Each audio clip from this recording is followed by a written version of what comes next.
Hey everyone, welcome to the Industry Show. I'm your host, Nitin Bajaj, and joining me today is the co-founder and CEO of OmniSync, Rupak Doshi. Rupak, welcome on the show. Hey Nitin, thanks a lot. Great to be here. Our pleasure. So tell us who's Rupak. So I am a biotech scientist turned entrepreneur, technology entrepreneur. And by nature, I'm extremely candid, very real, and a very grounded person, like based on, my upbringing, back in India and my growth throughout life across different continents in the world. So that's kind of given me the experience of being very grounded. Tell us about OmniSync. Yeah, so OmniSync is a startup that's based out of San Diego. And our job is basically to get other startups their first pot of non-dilutive money that they can use to fund early stage risky product development, R&D, stuff that most angel investors and VCs don't really touch because it's too early stage and unproven. And how did you get started in this space? So there's a startup studio called Launch Factory in San Diego that is run by a guy who sold his previous company to Google. So his name is Brad Chisholm. And he started the studio with the idea that, founders that are good at executing companies are much more successful than, founders who just have an idea and try doing something and may not be the best at executing on the idea.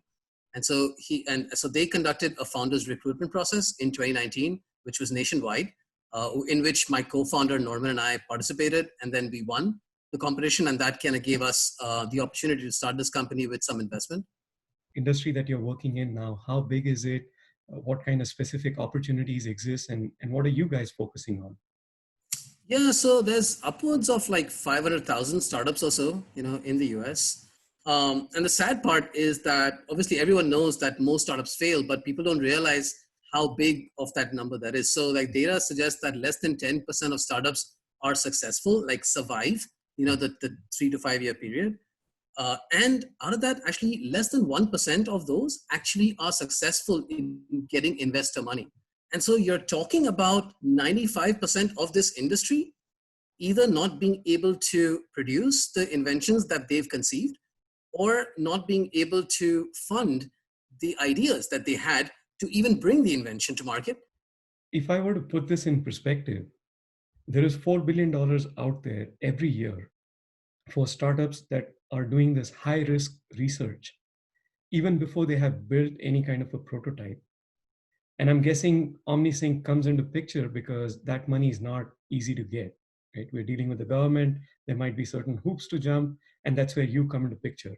What we usually tell our customers, like think about doing your own taxes without TurboTax or any tax prep software, or without the help of a CPA. Think about how you would have to go through the IRS law to understand what's needed to produce those forms and what numbers have to go into the forms. And that's only one job. Yeah, file it in 11 countries now. Yeah, now you're trying to file in 11 countries. Each country has their own rules and regulations, or how many ever countries you want to try for, I guess. And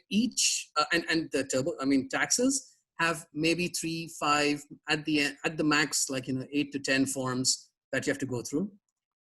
An average SBIR grant has upwards of 15 documents that you have to put together. One of those or 1 or 2 or 3 of those documents are upwards of 10 pages. Oh. So it's a lot of work, so that's kind of where we came in with the idea where, this is where I think the industry needs a TurboTax for SBIRs. And that's what we came up with. We have data, and customers have told us that before they came to us, they've done a grant before, and it took them upwards of 10 hours just to submit. This is after having all the documents ready to go. It took them 10 hours to figure out how to do submission. On our platform, it's basically a click of a button.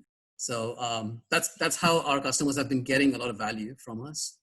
I'm curious to know if there is data, and if you have looked at this from a broader perspective.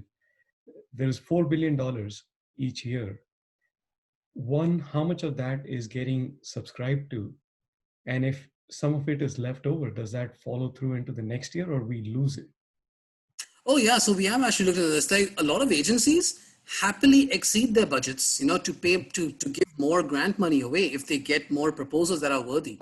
And a lot of agencies actually aren't able to, spend as much money as they already have. So this is money allocated that they're not giving away because they don't get the quality proposals that they want to fund. Mm-hmm. And so then it gets routed into other programs within the agency. So let's switch gears a little bit and let's talk a little more about you. As an entrepreneur, what are 2 things that you have learned about yourself? The one thing that I've learned that's the biggest one for me is that there's nothing more that I love job-wise or work-wise more than being an entrepreneur. Mm-hmm. I had some doubts right before because I was always an academic. I've always had a job pretty much most of my adult life. And this was the first time where I was basically not having a 9-to-5 or a job where somebody else was covering my salary, okay. And taking it on full time. And I had heard all the stories that all entrepreneurs hear that, life is terrible and there's no money and there's this and that, all that. I mean, granted that I had a better way to start the company with this investment that we received because we competed nationwide and we won. Yeah. But despite that, like what I realized is that there's nothing more that I love work-wise. I mean, if this would fail, I would start the next company the next day. And the second one is that I can talk to a lot more people than I thought I could. Being a scientist, tucked away in a lab behind a bench, you forget that there's a life that exists outside and there's people who you need to talk to and all that. Like the whole, being a CEO of a company, you're basically that's a big part of your job, talking to people. And so I've realized that I'm really, really good and much better at that than I thought I was when I was in the lab. Tell us, what are your sources of inspiration and motivation? I think the folks like Elon, Elon Musk, and for that matter, even Iron Man from Marvel. People who do not stop innovating despite becoming successful.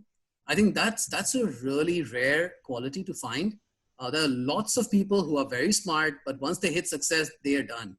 Yeah. But the folks who really are innovators at heart, it doesn't matter. Yes, money is good, success is good, all that's good, but the innovation never stops. And maybe that's the groundedness in me that sees that and values that a lot.